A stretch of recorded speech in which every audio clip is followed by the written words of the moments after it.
Next आपकी disease है grassy shoot. ये आपकी है फाइटोप्लाज्मा के द्वारा, जो मॉलिक्यूल्स वगैरह जो आप पढ़ते हैं, मॉलिक्यूल्स में एक है आपका ये फाइटोप्लाज्मा। ये ग्रासी शूट फाइटोप्लाज्मा के द्वारा होती है।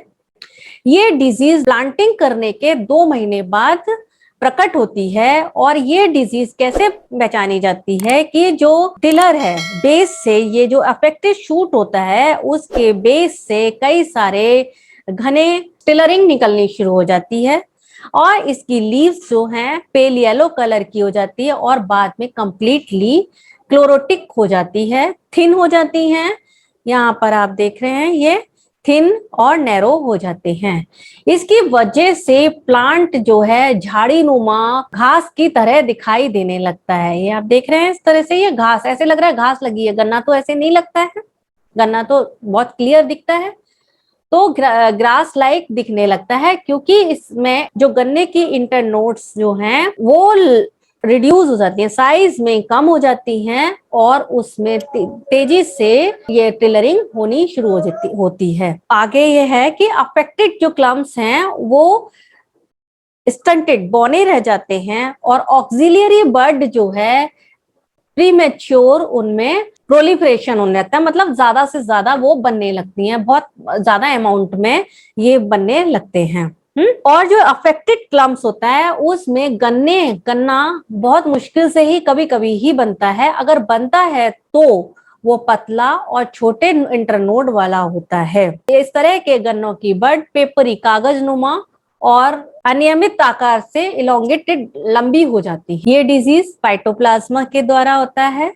अगर हम फ्लोएम जो इन्फेक्टेड प्लांट है उसके फ्लोएम सेल्स का पतला सेक्शन काटे तो उसमें 2 तरह की फ्रूट बॉडीज दिखाई देती हैं। एक होती है इसमें स्फेरिकल जो 300 से 400 नैनोमीटर डायमीटर में होती है, स्फेरिकल यानी कि गोल। और दूसरी होती है धागे नुमा बॉडीज, फिलामेंटस बॉडी, जो 30 से 53 mm के साइज की होती हैं। डिजीज साइकिल, ये जो प्राथमिक रूप से फाइटोप्लाज्मा फैलता है डिजीज सेट से, ज्यादातर डिजीज गन्ने की सेट से ही फैलती हैं, तो डिजीज सेट से और कटिंग नाइफ से, चाकू काटने वाले चाकू से फैलता है। आपने डिजीज गन्ने को काटा, फिर उसके बाद हल्दी गन्ने को काटा, तो आपने डिजीज को वहां फैला दिया। फिर ये जो पैथोजन है फाइटोप्लाज्मा, इसके लिए स्प्रेड करने के लिए एक वेक्टर चाहिए होता है, जो इसके केस में है एफिड इंसेक्ट। एफिड है जो जब डिजीज को ट्रांसमिट करता है एक प्लांट से दूसरे प्लांट में, द्वितीयक ट्रांसफर जो इसका एफिड के द्वारा होता है।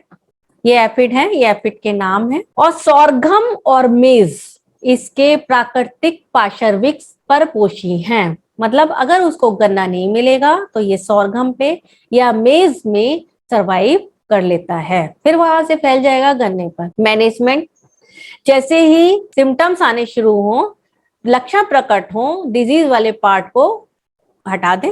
डिजीज एरिया से सेट को चयन ना करें। ये हेल्दी सेट्स को हॉट वाटर में 52 डिग्री सेल्सियस पर 1 घंटे के लिए ट्रीट करके प्लांटिंग करें। इसके अलावा उनको ट्रीट करें हॉट एयर से 54 डिग्री सेल्सियस की। हॉट एयर जो 54 डिग्री सेल्सियस पर हो उससे 8 घंटे के लिए ट्रीट करें। क्रॉप को मंथ में 2 बार इंसेक्टिसाइड से स्प्रे करें। इंसेक्टिसाइड से किस लिए? एफिड को मारने के लिए, जो उसका सेकेंडरी स्प्रेड का कारण बनता है।